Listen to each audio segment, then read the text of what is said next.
भगो हम ना जाई। काहे रे काहे ना जाइबी? काहे के ब्यूटी मोर खराब हो जाई हो।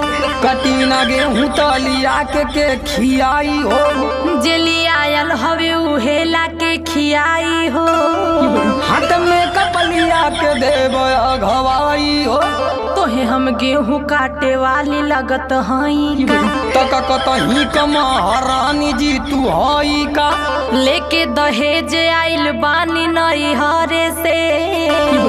हाथ लतियाई के भगाई देहब घर से। देखा कुछ हो कला हमसे न होई कटिया हो।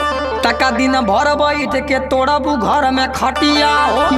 देखा हमसे न जबरी कटिया तू करावा हो। और हाय पकड़ा ता तारी आ चल के चुपचाप गेहूं तू कटा।